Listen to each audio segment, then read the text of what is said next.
दो दोस्त थे, आर्यन और ईशान। दोनों ने साथ साथ पढ़ाई कंप्लीट करी। आर्यन को एक बहुत अच्छी कंपनी में जॉब मिल गई, पर ईशान को नहीं मिल पाई। आर्यन तरक्की की सीढ़ियां चढ़ता गया, पर ईशान थोड़ा सा पीछे रह गया। ईशान घर पर पड़ा पड़ा ऐसा सोचने लगा कि क्या मुझे भी कॉर्पोरेट की दौड़ में शामिल हो जाना चाहिए? क्या मुझे सक्सेस नहीं मिलेगी? क्या मैं सही रास्ते पर हूँ?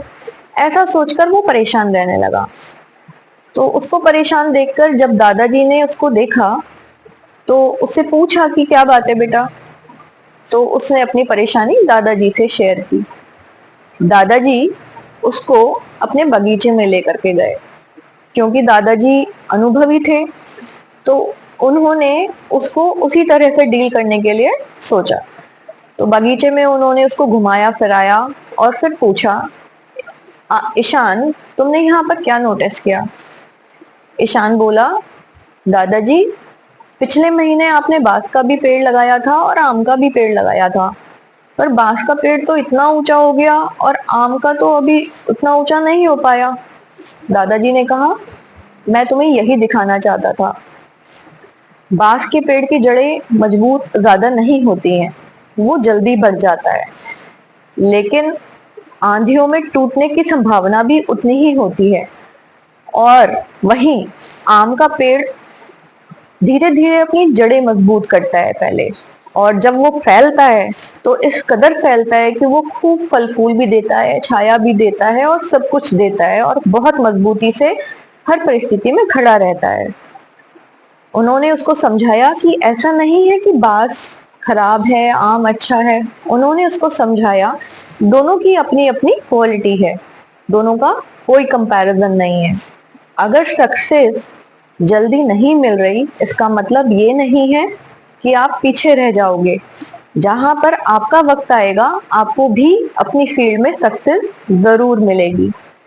तो इस कहानी से हमें ये शिक्षा मिलती है कि बच्चों, जब, क्योंकि ये बीटेक में प्रेशर तो मैं बहुत देखती हूँ कि जब बच्चों की प्लेसमेंट हो जाता है कुछ का और कुछ का नहीं होता, तो जब उनकी शक्लें देखती हूँ तो ऐसा लगता है कि जैसे पता नहीं इनको किस दुख ने घेर लिया है, मतलब इतना डाउन।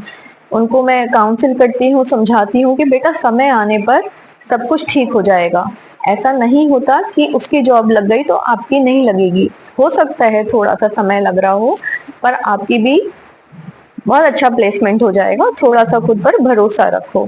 तो इस तरह से, जिस तरह से सूरज और चांद दोनों की रोशनी बहुत खूबसूरत होती है, लेकिन सूरज के चमकने का समय अलग है, चांद के चमकने का समय अलग है।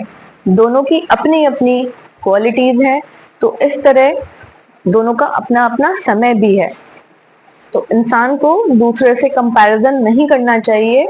बच्चों, मेरा आपको यही मैसेज है कि अपनी बारी का इंतजार करो, अपनी समय का इंतजार करो, हैव पेशेंस, और आपको सक्सेस जरूर मिल जाएगी, आज नहीं तो कल।